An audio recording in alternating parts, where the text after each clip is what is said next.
Dua nelayan asal Sumbawa Barat dilaporkan hilang di Selat Alas saat hendak menyeberang dari Labuan Haji, Lombok Timur.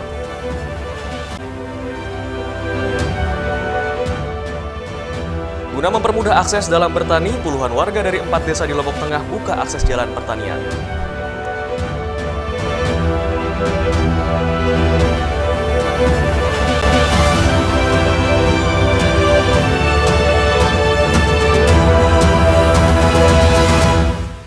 Apa kabar pemirsa? Kembali kami menjumpai Anda di iNews NTB. Beragam informasi penting dan menarik akan kami suguhkan untuk Anda. Selengkapnya bersama saya Hidayat Adiasih, inilah iNews NTB selengkapnya.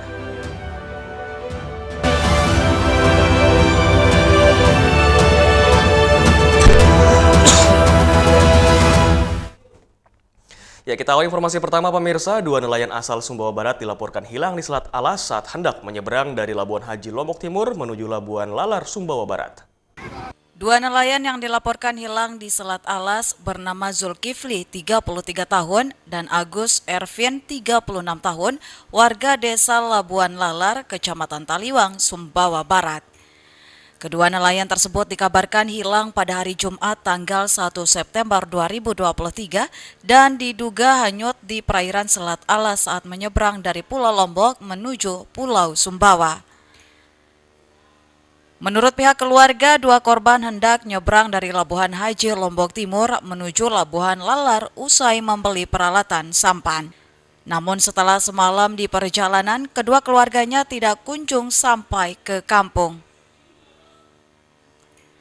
Kepala Pelaksana BPBD Sumbawa Barat membenarkan informasi hilangnya dua nelayan asal desa Labuan Lalar di perairan Selat Alas tersebut dan pihaknya langsung berkoordinasi dengan pemerintah desa untuk menentukan titik koordinat pencarian.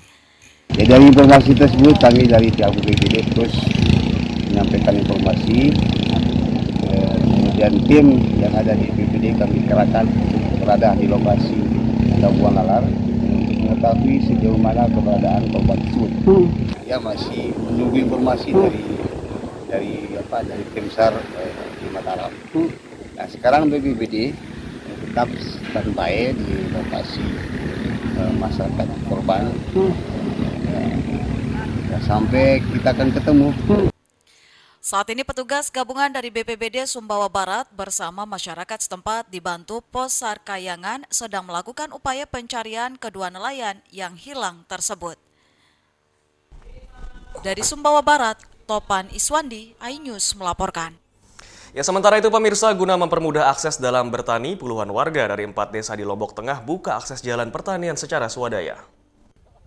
Puluhan warga ini bergotong royong membuka jalan secara swadaya. Warga dari 4 desa yakni Desa Ranggagata, Desa Labulia, Giri Sasak, dan Ungge memutuskan untuk membuka jalan untuk memudahkan mereka dalam bertani. Pembukaan jalan dimulai dari Desa Ranggagata, Kecamatan Praya Barat Daya, yang selanjutnya jalan ini akan terhubung ke 3 desa, yaitu Labulia, Ungge, hingga Giri Sasak. Warga mengaku selama ini kesulitan dalam mobilitas bertani, terutama ketika melakukan pengangkutan hasil bertani, sehingga tak sedikit petani harus membayar biaya operasional yang cukup mahal untuk jasa angkut buruh. Adapun untuk proses pembukaan jalan lebih lanjut, warga berharap ada bantuan dari pemerintah daerah untuk menerjunkan alat berat, sehingga proses pembuatan jalan dapat segera selesai. Warga masyarakat setiap hari merasa sangat sedih dengan terutama sekali membawa hasil tani, baik itu alat-alat pertanian seperti pupuk, materialnya itu merasa kesulitan. Ya, biar enak masyarakat, biar ada kemudahan untuk waktu panen-panen lah. Ya, biar enggak capek dia. Kalau ada orang kerja ini mau ya dibagi 3 ongkosnya. Itu udah berapa tahun ini. Nah, sekarang ini terbentuk biar enak lah hasilnya. Sementara itu, lahan yang digunakan untuk membuka jalan dipastikan telah dihibahkan oleh para pemilik lahan. Dari Lombok Tengah, Emma Widawati, iNews melaporkan. Ya pemirsa, jelang perhelatan MotoGP Oktober mendatang, RSUP NTB melakukan berbagai persiapan, salah satunya rekrutmen tenaga medis yang menangani para pembalap. Menjelang pelaksanaan Moto Grand Prix yang akan dilaksanakan di sirkuit internasional Mandalika pada Oktober mendatang, berbagai persiapan mulai dilaksanakan termasuk dari segi tenaga kesehatan yang akan menangani baik pembalap maupun penonton di pelaksanaan MotoGP nantinya. Untuk tenaga kesehatan, Rumah Sakit Umum Provinsi NTB akan melakukan pelatihan yang terbuka untuk seluruh tenaga kesehatan di Indonesia untuk memberikan pelatihan kesehatan sesuai standar internasional yang telah ditetapkan oleh Dorna. Baru kemudian nantinya akan dilakukan penyeleksian tenaga kesehatan yang akan bertugas di sirkuit Mandalika di setiap kegiatannya. Jumlah MotoGP, kalau misalkan cukup di sini, ya mungkin kita adakan di tiap tahun kita adakan lah, sehingga kita kan mungkin berdasarkan waktu, mungkin karena faktor usia, faktor mungkin dia kesibukan nggak bisa lagi aktif di dalam list kita, ya kita perlu rekrut baru gitu kan. Jadi mungkin kegiatan ini akan workshop ini ya untuk perekrutan ini akan berkala mungkin tiap tahun sekali lah. Jadi nanti misalkan acara SPK, acara MotoGP, ataupun acara misalkan Epic GP, ataupun acara-acara motorsport di Mandalika yang nasional, itu kita bisa pakai list tenaga yang sudah kita pastikan fisik, keterampilan sama knowledge-nya. Sedangkan untuk pelayanan kesehatan bagi pembalap, RSUP telah mempersiapkan berbagai fasilitas mulai dari helipad, radiologi, ICU, hingga ruangan khusus berstandar VVIP. Tidak hanya menyediakan ruangan berstandar internasional, RSUP juga menyediakan ambulans gawat darurat yang diperuntukkan khusus untuk MotoGP. Berbagai fasilitas itu disediakan untuk mengantisipasi berbagai keluhan yang memungkinkan akan dikeluhkan oleh pembalap. Dari Mataram, Rizka Anjani, iNews melaporkan. Kami akan segera kembali, tetaplah bersama iNews NTB.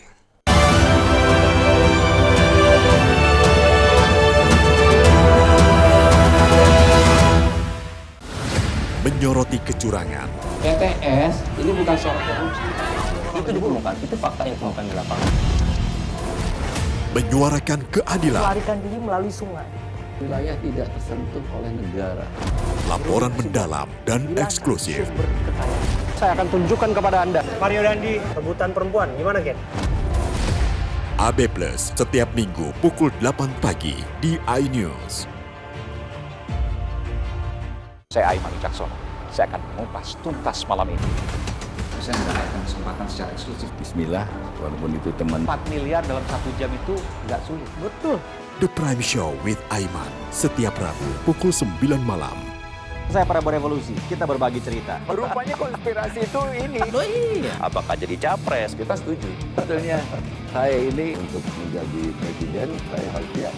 Konspirasi Prabu setiap Rabu pukul 10 malam.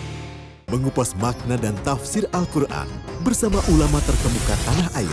Kaumum min kaum khairun minal yadis suflah. Nggak bakal bisa dibayar oleh dunia dan seisinya. Jelas, lugas untuk kehidupan sehari-hari. Di antara yang merusak hati adalah buruk sangka. Wa aqimus shalah wa atuz zakah. Itu pun sejajar dengan jihad fisabilillah. Cahaya Hati Indonesia, Sabtu dan Minggu pukul 12 siang di iNews.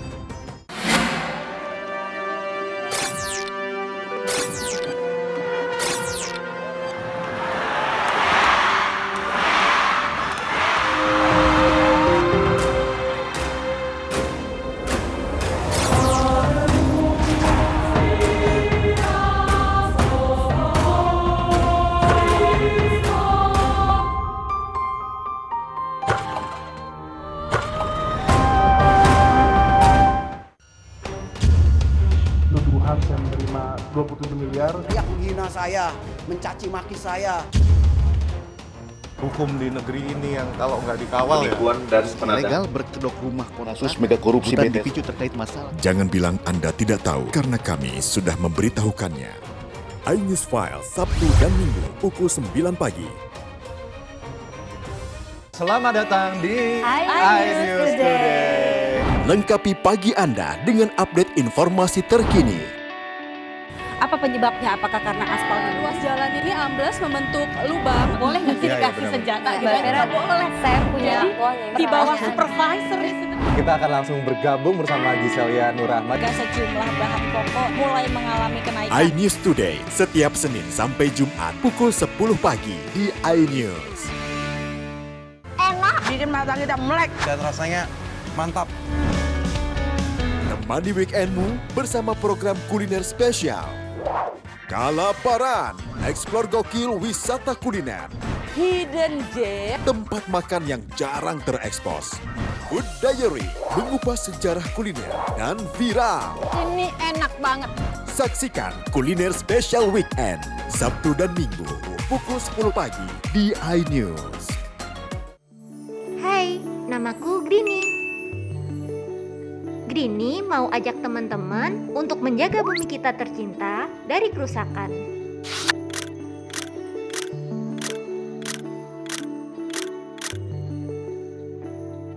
Mau tahu gimana caranya? Yuk, hemat energi teman-teman.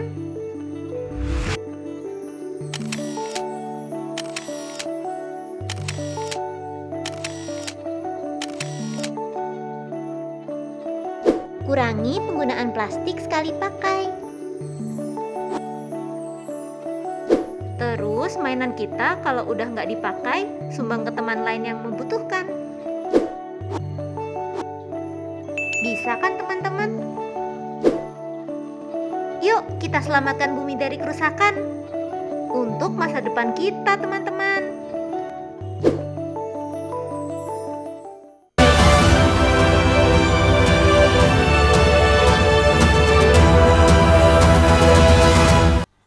Ya, terima kasih Anda masih bersama News NTB pemirsa. Pasca deklarasi calon Presiden Anies Baswedan dan Cawapres Caimin, DPD Demokrat NTB pastikan baliho Anies akan diturunkan. Di mana aksi ini sebagai bentuk kekecewaan dari para petinggi partai. Pasca deklarasi, baliho Anies bersama kader Demokrat dan para bakal calon anggota legislatif di seluruh wilayah Provinsi Nusa Tenggara Barat diturunkan oleh para fungsionaris partai dan para pengurus partai dari DPC dan DPD Demokrat Nusa Tenggara Barat.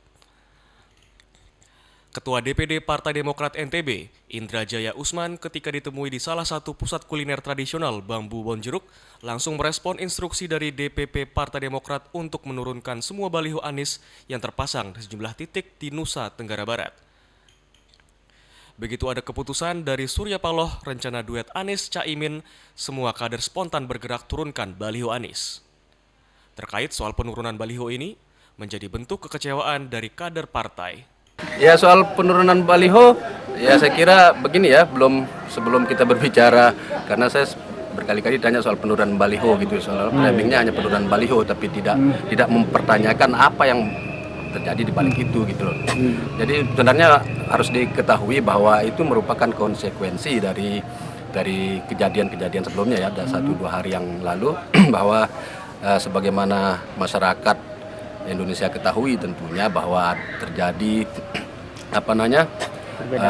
perbedaan di tiba-tiba yang seharusnya kita sudah sepakat koalisi perubahan dan perbaikan yang ada kami di sana, kemudian tiba-tiba tanpa yang itu sudah kita bina selama 1 tahun komunikasi, diskusi dan lain sebagainya. Majelis tertinggi partai telah mencabut dukungannya kepada baca pres Anies Baswedan pada Pilpres mendatang sebagai buntut pengkhianatan kubu Anies kepada Demokrat. Dari Lombok Barat, Muzakir, iNews memberitakan. Ya pemirsa, Bupati Lombok Tengah memperoleh penghargaan Indonesian Award dalam menginisiasi kuliah gratis kedokteran bagi anak yatim yang kurang mampu dan juga hafiz Quran dengan non-APBD. Bupati berkomitmen akan berupaya tingkatkan SDM di Lombok Tengah melalui program tersebut. Kabupaten Lombok Tengah atas inisiatif BAS.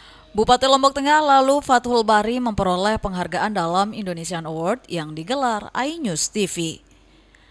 Penghargaan tersebut diberikan atas inisiatif membuat program kuliah kedokteran bagi hafizoh yang kurang mampu di Kabupaten Lombok Tengah non-APBD. Fathul menjelaskan program kuliah kedokteran ini merupakan upaya dalam meningkatkan sumber daya manusia di bidang pendidikan dan kesehatan.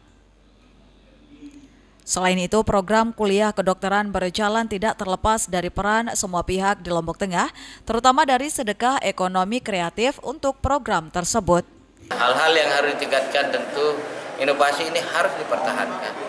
Dan selanjutnya nanti saya berpikir lebih jauh, bagaimana ekonomi produktif terhadap anggaran atau sedekah-sedekah yang ada untuk melanjutkan sekolah dari keuntungan-keuntungan yang kita dapatkan.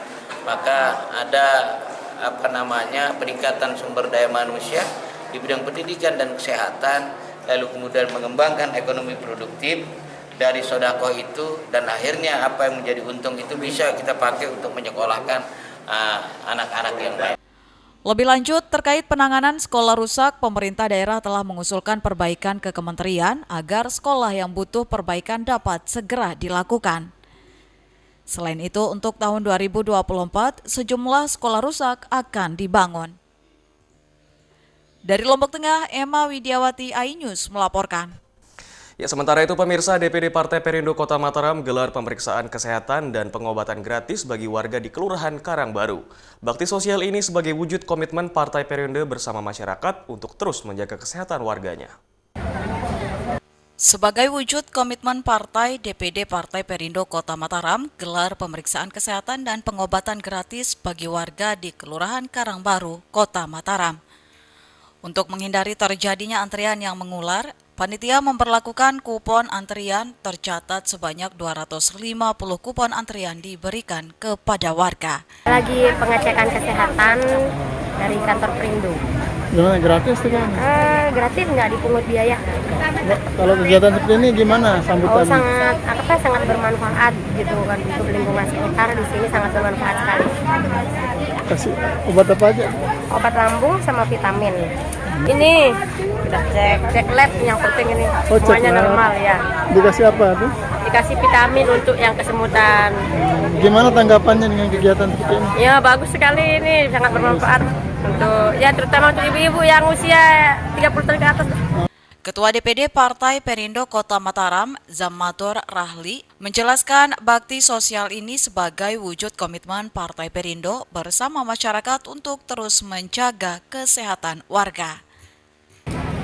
Pagi ini DPD Perindo Kota Mataram melakukan kegiatan sosial berupa pengobatan gratis untuk lingkungan Kelurahan Karangbaru. Ini terdiri dari 250 kupon layanan pengobatan gratisnya, dan kita memang khususkan untuk wilayah sekitar kantor DPD Perindo Kota Mataram. Tingginya animo dan antusias warga yang datang memeriksa kesehatan dan mendapatkan pengobatan gratis, kedepannya DPD Partai Perindo Kota Mataram akan terus menggelar kegiatan serupa yang ditargetkan 60 titik yang tersebar di wilayah Mataram. Dari Mataram, Hari Kasidi, iNews melaporkan. Ya, iNews TV akan segera kembali, tetaplah bersama kami.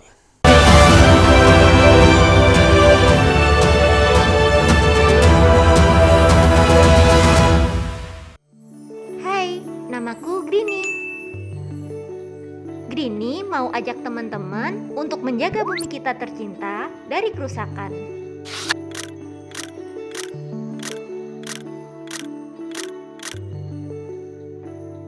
Mau tahu gimana caranya? Yuk, hemat energi teman-teman.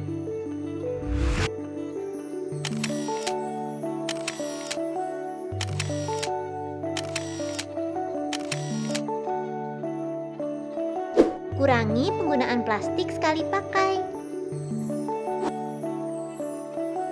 Terus mainan kita kalau udah nggak dipakai, sumbang ke teman lain yang membutuhkan. Bisa kan teman-teman? Yuk kita selamatkan bumi dari kerusakan untuk masa depan kita teman-teman. Kompilasi berita olahraga paling top dan sensasional, baik dalam dan luar negeri. Kamu menyaksikan Top Sport bersama saya, Tanjung Ramai. Dan menjadi morning update ada apa di hari ini? hadir menemani pagi Anda dengan sajian informasi unik dan menarik. Warabi hutan yang merupakan hewan asli Papua Nugini. Dari Jepang disebut sebagai kari raisu. Menghadirkan bintang tamu yang menginspirasi. Campuran apa ini? Ini lemon. Oh, lemon. Lemon Iya. fresh kita peres. Itu harus dipotongin dengan dekat bagian mata. Kalau nggak Morning dipotong, Update, Senin sampai Jumat pukul 7 pagi di iNews. Hai, namaku Grini. Grini mau ajak teman-teman untuk menjaga bumi kita tercinta dari kerusakan.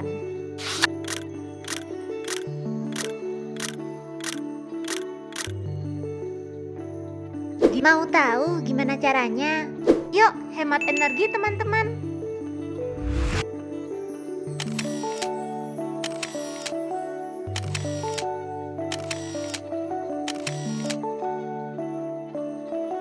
Kurangi penggunaan plastik sekali pakai. Terus mainan kita kalau udah nggak dipakai, sumbang ke teman lain yang membutuhkan. Bisa kan teman-teman? Yuk kita selamatkan bumi dari kerusakan. Untuk masa depan kita teman-teman. Kompilasi berita olahraga paling top dan sensasional, baik dalam dan luar negeri. Kamu menyaksikan Top Sport bersama saya, Sanjida Karamai.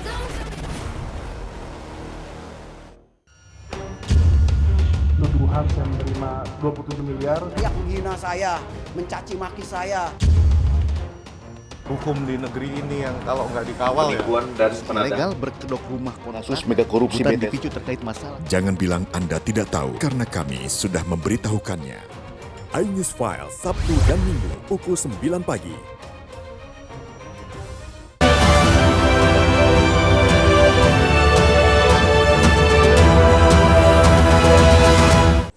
Anda masih bersama News NTB pemirsa, seorang anggota polisi di Lombok Timur yang bertugas sebagai Babin Kamtipnas rela sisihkan gajinya demi bantu warga yang kurang mampu dalam keadaan sakit. Aksi sosial ini dilakukan lantaran terdorong oleh kondisi warga binaannya yang sangat membutuhkan uluran tangan. Sambil membawa kursi roda yang dibeli dari sisa gajinya, Bribka Agus Salim, seorang anggota Polres Lombok Timur yang bertugas sebagai Babin Kamtipnas di Desa Bagi Papan, Lombok Timur, memberikan bantuan kursi roda kepada Sukimin, seorang warga penderita penyakit stroke. Pemberian kursi roda tersebut untuk mempermudah Sukimin menjalani aktivitasnya karena selama 4 tahun terakhir dirinya tidak bisa berjalan. Tidak hanya mendapatkan kursi roda saja, namun Sukimin juga mendapatkan uang tunai dari Pak Babin.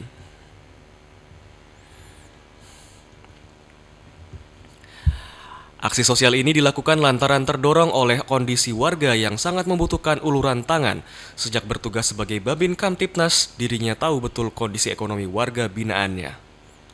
Dirinya berharap dengan bantuan tersebut dapat memberikan manfaat dan juga meringankan beban para warga. Adapun kegiatan penyerahan kursi roda ini adalah merupakan bentuk kepedulian dari kepolisian, khususnya di Polsek Pringgabaya, Polres Lombok Timur kepada salah seorang warga kita, yaitu Lalu Sukmin, yang mengidap penyakit stroke. Ya, mudah-mudahan kegiatan ini bermanfaat bagi masyarakat dan Polri semakin dicintai oleh masyarakat, dan ke depan kita tingkatkan lagi pelayanan yang lebih baik kepada masyarakat. Kisah inspiratif polisi dermawan ini bisa menjadi contoh ke pihak yang lain yang berkemampuan lebih untuk bergerak dalam membantu sesama. Dari Lombok Timur, Tim Liputan iNews melaporkan. Ya pemirsa, jaga stabilitas daerah hadapi tahun politik, GMPRI gelar diskusi publik dan juga mengajak sesama ormas dan pemerintah bersinergi untuk ciptakan politik bermartabat dan juga untuk kemajuan daerah. Gerakan Mahasiswa dan Pemuda Republik Indonesia gelar diskusi publik dengan tema menjaga stabilitas daerah di tahun politik, yang dihadiri para tokoh pemuda, ormas kepemudaan, dan para pemimpin organisasi kepemudaan di Kabupaten Lombok Barat. Sebagai narasumber diantaranya Ketua Komisi 2 DPRD Lombok Barat, Bawaslu, Samsul Hadi, Kesbang Poldagri Mahnan, dan dari jajaran Polres Lombok Barat. Dalam diskusi tersebut, sejumlah pihak menyoroti peran Bawaslu sebagai simbol konstitusional dalam menjalankan tugas pengawasan, termasuk black campaign, money politik, yang selama ini tidak tuntas menjalankan tugas dan fungsinya dalam setiap kontestasi politik. Di sisi lain, para pemuda juga menyoroti soal peran pemerintah daerah dalam melakukan mitigasi kerawanan keamanan dan stabilitas daerah yang akan terganggu dengan manuver politik yang melibatkan masyarakat luas. Dalam diskusi publik tersebut, mampu menyatukan persepsi dari semua stakeholder yang terlibat dalam pelaksanaan kontestasi politik untuk secara sadar bersama-sama pemuda mahasiswa, OKP, dan ormas lainnya untuk ikut dalam suksesi pelaksanaan Pesta Rakyat 5 tahunan. Jadi malam hari ini kita laksanakan kegiatan diskusi publik dengan mengambil tema menjaga stabilitas daerah di tahun politik dengan tujuan agar kemudian seluruh stakeholder di Lombok Barat terutama yang memiliki tugas dan fungsi utama terkait dengan pengawasan pemilu ini bisa bersinergi dengan kita para OKP Ormawa agar kemudian bisa menjaga bersama-sama stabilitas dan kondusivitas daerah di tahun politik ini. GMPRI juga mengajak semua pihak untuk menjaga stabilitas keamanan daerah guna hindari black campaign, money politik, dan berbagai macam bentuk provokasi yang akan merusak kesatuan dan persatuan di daerah. Dari Lombok Barat, Muzakir, iNews melaporkan. Ya pemirsa, Dewan Pengurus Daerah Himpunan Lembaga Pelatihan Kerja Swasta Seluruh Indonesia NTB targetkan 20 lembaga pelatihan kerja dalam bergabung dalam program Prakerja tahun 2024 secara online dan juga offline. LPKN Mataram gelar temu alumni prakerja yang dihadiri oleh Direktur Eksekutif PMO Prakerja Indonesia, Denny Puspa Purbasari, Kepala Dinas Tenaga Kerja dan Transmigrasi Provinsi NTB dan Kabupaten Kota. Pada kesempatan ini, Denny Puspa Purbasari memberikan semangat kepada alumni prakerja serta motivasi bagi LPKDI NTB agar bersiap turut ambil bagian pada program prakerja berikutnya. Hingga saat ini penerima prakerja sebanyak 17,6 juta orang di seluruh Indonesia dengan anggaran mencapai 63 triliun rupiah. Dari jumlah penerima program prakerja tersebut, 40% sudah mendapatkan pekerjaan dan sebagian juga membuka usaha mandiri. Sejak tahun 2022, program Kartu Prakerja telah memberikan prioritas buat para pendaftar yang nicknya itu terregister sebagai JPFI, sehingga mereka kemudian besar kemungkinannya untuk menjadi penerima Kartu Prakerja. Usai temu alumni prakerja kepengurusan DPD HILSI NTB periode 2023-2028 kembali dinahkodai oleh Naktika Sari Dewi dan dilantik langsung oleh Ketua Umum DPP HILSI Amir Bakri. Kedepannya menyambut program prakerja tahun 2024 mendatang ditargetkan 20 LPK di NTB dapat bergabung dalam program penyelenggaraan prakerja secara online dan offline. DPD HILSI Provinsi Nusa Tenggara Barat yang beranggotakan lebih dari 280 lembaga yang aktif diminta untuk segera bermitra dengan PMO Kartu Prakerja dalam rangka menyelenggarakan program pemerintah khususnya Kartu Prakerja skema normal di online maupun di offline. Saat ini jumlah anggota HILSI NTB sebanyak 280 LPK yang aktif yang tersebar di seluruh kabupaten kota di NTB. Dari Mataram, Hari Kasidi, iNews melaporkan. Ya pemirsa, serangkaian informasi tadi sekaligus menutup perjumpaan kita di iNews NTB kali ini. Saya Hidayat Adiasi mewakili bertugas pamit. Terima kasih dan sampai jumpa kembali.